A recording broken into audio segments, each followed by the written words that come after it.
ಎಲ್ಲರಿಗೂ ನಮಸ್ಕಾರ. Welcome back to my channel. ನಾನು ಅಕ್ಷಿತಾ. ಇವತ್ತೇನೆಂದರೆ ಇದು ಸ್ಪೆಷಲ್ ವಿಡಿಯೋ. ನಾನಿವತ್ತು ಕಟೀಲ್ ದೇವಸ್ಥಾನಕ್ಕೆ ಹೋಗ್ತಾ ಇದ್ದೀನಿ. ನಾನು ರೀಸೆಂಟ್ಲಿ ಒಂದು 2-3 ಡೇಸ್ ಬ್ಯಾಕ್ ನಾನು ಮಂಗಳೂರಿಗೆ ಬಂದಿದ್ದೀನಿ. ಇವಾಗ ಇಲ್ಲಿ ಅಷ್ಟಮಿ ಮತ್ತು ಚೌತಿ ಹಬ್ಬ ಇಲ್ಲೇ ಸೆಲೆಬ್ರೇಟ್ ಮಾಡೋಣ ಅಂತ. ಇವಾಗ ನೀವು ನೋಡ್ಬೋದು ಇಲ್ಲಿ ಕಟೀಲ್ ಮಹಾದ್ವಾರ ಎಂಟರ್ ಆಗ್ತಿದ್ದೀವಿ, ಅಂದರೆ ಕಟೀಲ್ಗೆ ರೀಚ್ ಆಗ್ತಾ ಬಂದ್ವಿ ಅಂತ. ನೀವು ನೋಡ್ಬೋದು ಎಂಟ್ರೆನ್ಸ್ ಯಾವ ಥರ ಇದೆ ಅಂತ. ಇಲ್ಲಿ ಬಗ್ಗೆ ನಾನು ಜಾಸ್ತಿ ಹೇಳಬೇಕಂತಲೇ ಇಲ್ಲ, ಆಲ್ಮೋಸ್ಟ್ ಎಲ್ರಿಗೂ ಇದ್ರ ಬಗ್ಗೆ ಗೊತ್ತಿದೆ, ಈ ಟೆಂಪಲ್ ಬಗ್ಗೆ. ಸೊ ಒಳಗಡೆ ಎಂಟರ್ ಆಗ್ತಿದ್ದೀವಿ. ಇವಾಗ ಕೋವಿಡ್ ಇರೋದ್ರಿಂದ ತುಂಬ ಜನ ಇರಲ್ಲ. ಇಲ್ಲಿ ಸುತ್ತಲೂ ನೀರಿರೋದ್ರಿಂದ ಈ ಟೆಂಪಲ್ ಇನ್ನೂ ಚೆನ್ನಾಗಿ ಕಾಣಿಸುತ್ತೆ. ಅದು ಬಿಟ್ಟು ಇವಾಗ ರೈನಿ ಸೀಸನ್ ಆಗಿರೋದ್ರಿಂದ ತುಂಬಾ ಚೆನ್ನಾಗಿರುತ್ತೆ ನೋಡಲಿಕ್ಕೆ. ನೀವು ನೋಡ್ಬೋದು ಇವಾಗ ನೀರು ಎಷ್ಟಿದೆ ಅಂತ. ನೀರು ತುಂಬಿ ಹರಿತಾ ಇದೆ ಇವಾಗ. ನಾವು ಕಟೀಲ್ ಶ್ರೀ ದುರ್ಗಾಪರಮೇಶ್ವರಿ ದೇವಸ್ಥಾನಕ್ಕೆ ಬಂದಾಗ ಇಲ್ಲಿ ಹೂವಿನ ಪೂಜೆ ಕೊಡ್ತೀವಿ. ಇಲ್ಲಿ ನಾರ್ಮಲಾಗಿ ಎಲ್ಲರೂ ಹೂವಿನ ಪೂಜೆ ಕೊಡ್ತೀವಿ. ಸೊ ಇದರ ಬಗ್ಗೆ ಹೇಳಬೇಕಂತಲೇ ಇಲ್ಲ. ಇಲ್ಲಿ ದೇವರದ್ದು ಎಲ್ಲ ಕಡೆ ನಮ್ಮದು ಮಂಗಳೂರಲ್ಲಿ ಆಟೋ ಅಲ್ಲ ಯಾವುದೇ ವೆಹಿಕಲ್ಸ್ ಆಗಿರ್ಬೋದು, ಅದರ ಮೇಲೆ ದೇವರದ್ದು ಶ್ರೀ ದುರ್ಗಾಪರಮೇಶ್ವರಿ ಕಟೀಲೇಶ್ವರಿ ಅಂತೆಲ್ಲ ಹೆಸರೆಲ್ಲ ಹಾಕಿರ್ತೀವಿ. ನೋಡಿ ಇವಾಗ ನೀವು ನೋಡ್ಬೋದು ಎರಡು ಕಡೆಯೂ ನೀರು ಹರಿತಾ ಇದೆ.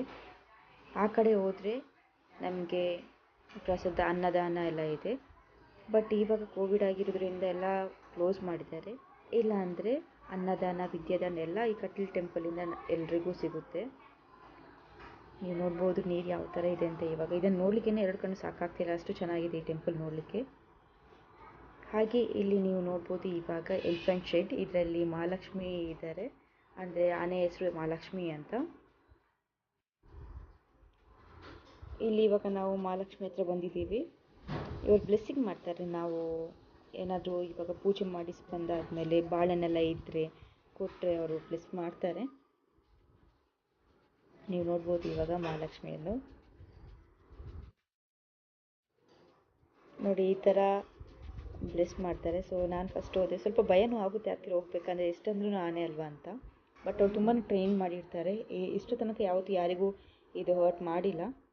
ಸೊ ಧೈರ್ಯದಲ್ಲಿ ಹೋಗ್ಬೋದು. ಬಟ್ ಏನಂದ್ರೂ ಸೈಜ್ ನೋಡ್ಬೇಕಾದ್ರೆ ಭಯ ಆಗುತ್ತೆ ಅಲ್ವಾ, ಅದಕ್ಕೋಸ್ಕರ ಇವಾಗ ಮಗುನ ಹೋಗ್ತಾ ಇದ್ದಾಳೆ. ಅವಳಿಗೂ ಫಸ್ಟ್ ಟೈಮ್, ಬಟ್ ಹೋಗುವಾಗ ತುಂಬಾ ಇಷ್ಟ ಅಂತ, ಅಂದರೆ ಖುಷಿ ಆಯಿತು ಅವಳಿಗೆ. ಬಟ್ ಅಲ್ಲಿ ಆನೆ ಸ್ವಲ್ಪ ಸೊಂಡಿಲಿಡ್ಬೇಕಾದ ತಲೆ ಮೇಲೆ ಭಯ ಬಿದ್ದಳು ನೋಡಿ.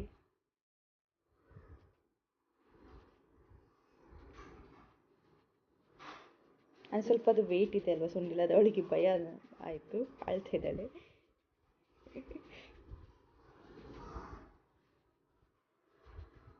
ಎಲ್ಲರೂ ಬಂದವರು ಜಾಸ್ತಿಯಾಗಿ ಇಲ್ಲಿಗೂ ಆನೆಯನ್ನು ಅವ್ರ ಬ್ಲೆಸ್ಸಿಂಗ್ ತೊಗೊಂಡು ಹೋಗ್ತಾರೆ ನೋಡಿ, ಎಲ್ಲರೂ ಮಾಡ್ತಾರೆ.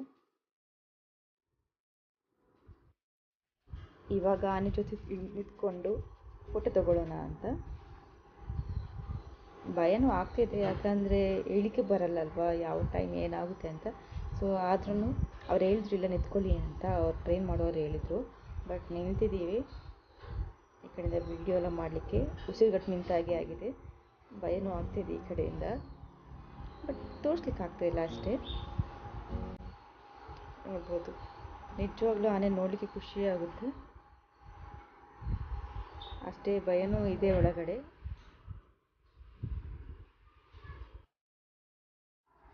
ಇವಾಗ ನೀವು ಇಲ್ಲಿ ಗಾರ್ಡನ್ ನೋಡ್ಬೋದು, ಇದು ಎಷ್ಟು ಚೆನ್ನಾಗಿದೆ ಅಂತ. ಇಲ್ಲಿ ಕಟೀಲ್ ಟೆಂಪಲಿಗೆ ಒಳಗಡೆ ಬಂದ ತಕ್ಷಣ ಅಂದರೆ ಎಲ್ಲ ಕಡೆಯಿಂದ ನೋಡಿದ್ರೆ ಒಂದು ಕಡೆ ನೀರು, ಒಂದು ಕಡೆ ಆನೆ, ಒಂದು ಕಡೆ ಗಾರ್ಡನ್, ತುಂಬಾ ಚೆನ್ನಾಗಿರುತ್ತೆ ಇಲ್ಲಿ ನೋಡಲಿಕ್ಕೆ. ಇವಾಗ ರಶ್ ಇಲ್ಲ. ಇಲ್ಲ ಅಂದರೆ ಈ ಟೆಂಪಲ್ ಯಾವತ್ತು ನೋಡಿದ್ರು ತುಂಬಾ ರಶ್ ಇರುತ್ತೆ. ಎಲ್ಲಿಂದ ಬಂದವರು ಮಂಗಳೂರಿಗೆ ಬಂದರೆ ಫಸ್ಟ್ ಕಟೀಲ್ ಟೆಂಪಲಿಗೆ ಜಾಸ್ತಿಯಾಗಿ ವಿಸಿಟ್ ಮಾಡ್ತಾರೆ. ಬಟ್ ನಿಜವಾಗ್ಲೂ ಹೇಳಬೇಕು, ಇಷ್ಟು ಚೆನ್ನಾಗಿ ಎಲ್ಲೂ ಕೂಡ ಇರಲಿಕ್ಕಿಲ್ಲ. ಆ ಕಡೆ ಈ ಕಡೆ ನೀರು ನೋಡಬೇಕು, ಹಾಗೆ ಎಲ್ಲ ಕಡೆಯಿಂದ ಗಾರ್ಡನ್ ಇರ್ಬೋದು, ಹಾಗೆ ಊಟ ಎಲ್ಲ ಇರುತ್ತೆ. ಇಲ್ಲಿದ್ದು ಪ್ರಸಾದ ಬಂದುಬಿಟ್ಟು ಮಧ್ಯಾಹ್ನ. ಬಟ್ ಇವಾಗ ಇಲ್ಲ, ಅದು ಕ್ಲೋಸ್ ಮಾಡಿದ್ದಾರೆ ಈ ಕೋವಿಡ್ ಇರೋದ್ರಿಂದ. ಇಲ್ಲಾಂದರೆ ಇಲ್ಲಿದ್ದು ಊಟನೂ ಅಷ್ಟೇ ತುಂಬಾ ಚೆನ್ನಾಗಿರುತ್ತೆ. ರಸಮ್ ಮದುವೆ ಅಂತೆಲ್ಲ ಕೊಡ್ತಾರೆ.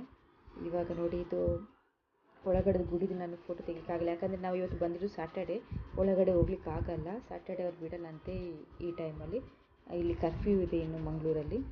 ಬಟ್ ಬ್ಯಾಂಗ್ಳೂರಲ್ಲಿ ಇನ್ನೂ ಕರ್ಫ್ಯೂ ಇಲ್ಲ, ತೆಗೆದಿದ್ದಾರೆ. ಬಟ್ ಇಲ್ಲಿ ಇರೋದ್ರಿಂದ ಈ ಕಾರಣಕ್ಕೆ ಒಳಗಡೆ ಬಿಡ್ತಾ ಇಲ್ಲ. ಬರೀ ಹೊರಗಡೆಯಿಂದನೇ ದೇವರನ್ನು ನೋಡಿಕೊಂಡು ಹೋಗಬೇಕು ಅಷ್ಟೇ.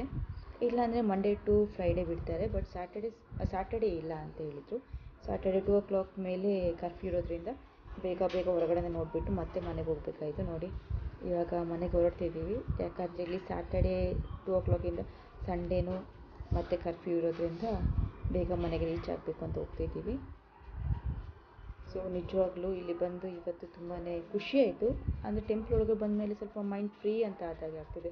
ಏನೆಲ್ಲ ಮನಸ್ಸಲ್ಲಿ ಇದ್ದದನ್ನೆಲ್ಲ ಹೇಳಿಬಿಟ್ಟು ದೇವ್ರ ಹತ್ರ ಎಲ್ಲ ಕೇಳ್ಕೊಳ್ತೀವಲ್ವ. ಸೊ ನಿಜವಾಗ್ಲೂ ಇವಾಗ ಸ್ವಲ್ಪ ಮೈಂಡ್ ಫ್ರೀ ಆದಾಗೆ ತುಂಬ ಖುಷಿ ಆಗ್ತಿದೆ. ಇವಾಗ ಮತ್ತೆ ಮನೆಗೆ ಹೋಗ್ತಿದ್ವಿ. ಬಾಯ್.